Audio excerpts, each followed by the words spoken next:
AP విశాఖలో మాజీ మంత్రి దగ్గుబాటి వెంకటేశ్వరరావు రాసి ప్రపంచ చరిత్ర బుక్ ఆవిష్కరణ కార్యక్రమం జరిగింది.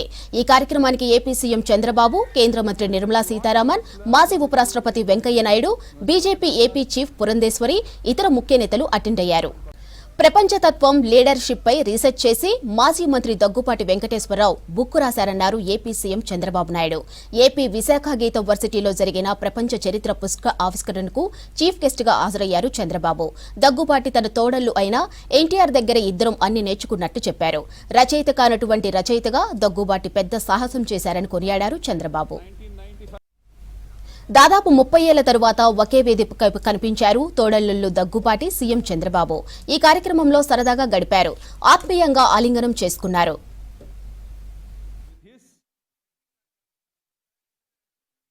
వారు చూపించిన చొరవ కానీ, వారు నడిపించిన విధానం కానీ, దానివల్ల మళ్ళీ రాష్ట్ర ప్రజలకు ఒక మంచి జరగడానికి ఉపయోగపడింది. వారిని కూడా మనస్ఫూర్తిగా అభినందిస్తున్నా. ఒక చారిత్రక అవసరం.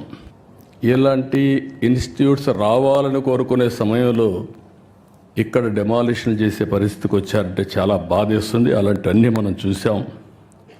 అయినా కూడా ఈరోజు ఇక్కడనే భరత్ కూడా ఉన్నాడు. కానీ ఆయన కష్టం ఇంకా లేదు దీంట్లో, ఇప్పుడిప్పుడే ప్రారంభం అయ్యింది. కానీ మూర్తి గారిని చూశాను. ఆయన ఒక చరిత్ర సృష్టించాడు. భావి తరాలకి ఓసారి ఒక్కొక్క చరిత్ర. ఆయన కూడా చూసి నేను అడిగాను ఒకరోజు, మీరెందుకు గీతం ఇన్స్టిట్యూట్ పెట్టారని అడిగాను. ప్రతి ఒక్కరి జీవితంలో, ఎందుకంటే ఈరోజు వెంకటేశ్వరరావు గారు రాసిన పుస్తకం ప్రపంచ చరిత్ర. ప్రపంచ చరిత్ర కూడా ఇప్పుడే వెంకయ్యనాయుడు గారు మాట్లాడినట్టు మనుషుల్లో ఆ సమయంలో కలిగే ఆవేశాలు కానీ, ఆ సమయంలో కలిగే ఒక ఎమోషన్స్ కానీ డిస్టర్బ్ అయినప్పుడు జరుగుతూ ఉంటాయి.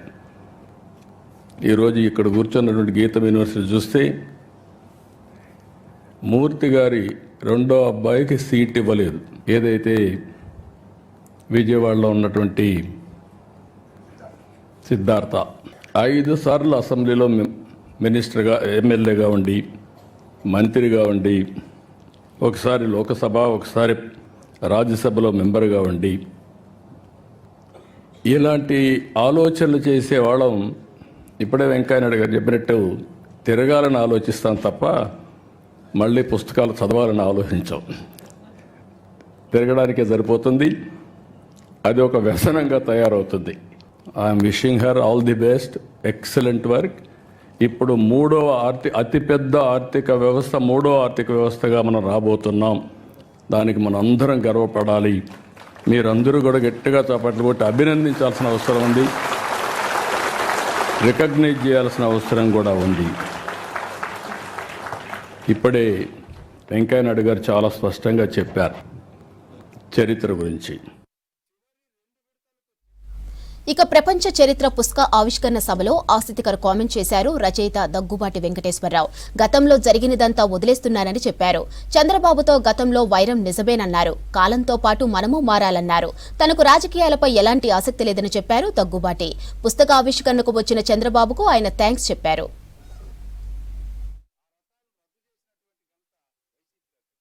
ఇంకొక 5-6 సంవత్సరాల్లో మనకి రాబోయేటటువంటి మార్పు, లేకపోతే రాబోయేటటువంటి కొత్త ఇన్వెన్షన్ ఏంటంటే, మనం ఇంకొక 50 సంవత్సరాలు ఎట్లా బతకొచ్చు అనేటటువంటి దానికి మెకానిజం వచ్చేస్తట.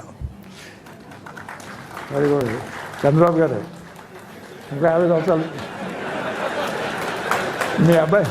మీ అబ్బాయి బాధపడతాడు. మీరు కనుక 50 సంవత్సరాలు ఇంకా బతికామంటే.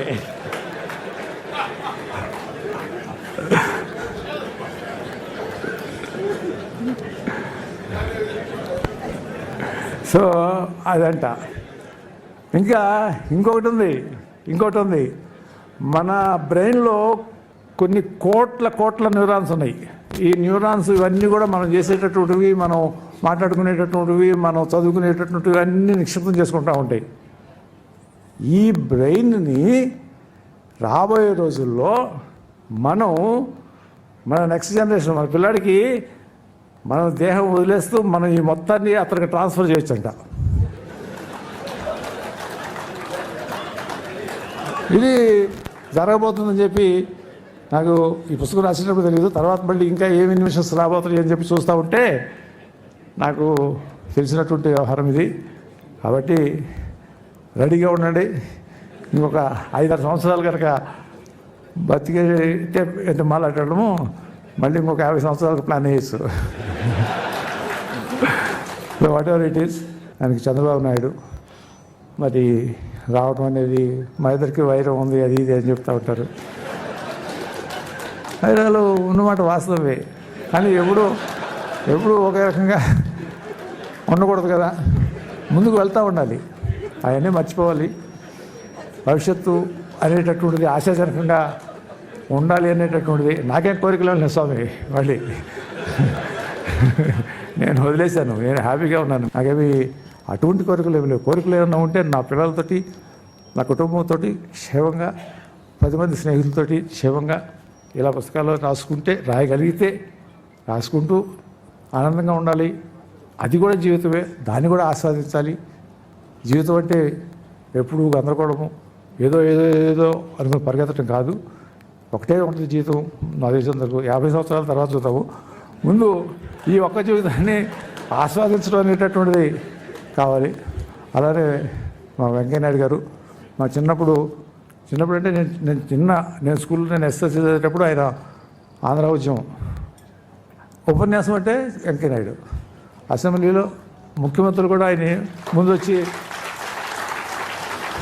ఆ రోజు అంజయ్ గారు లేకపోతే ఇంకొకటో ముందు రోజు వెంకయ్యనాయుడు గారు ఏమేమి మాట్లాడతారు అని రూమ్కి వచ్చో లేకపోతే ఇంటికి వచ్చో ముందు ఆయన ఏం మాట్లాడుతారో తెలుసుకుంటారు. ఎందుకంటే ఆ ప్రవాహం, ఆ క్లారిటీ, అది ఆయన్ని ఎంత వాడిని చేసింది అనేటటువంటిది మనకందరికీ తెలుసు. మన తెలుగువానిగా ఒక గొప్ప స్థానాన్ని అలంకరించినటువంటి వ్యక్తి నా ఈ పుస్తక ఆవిష్కరణ సభలో పాల్గొనడం అనేటటువంటిది నేను చాలా గౌరవంగా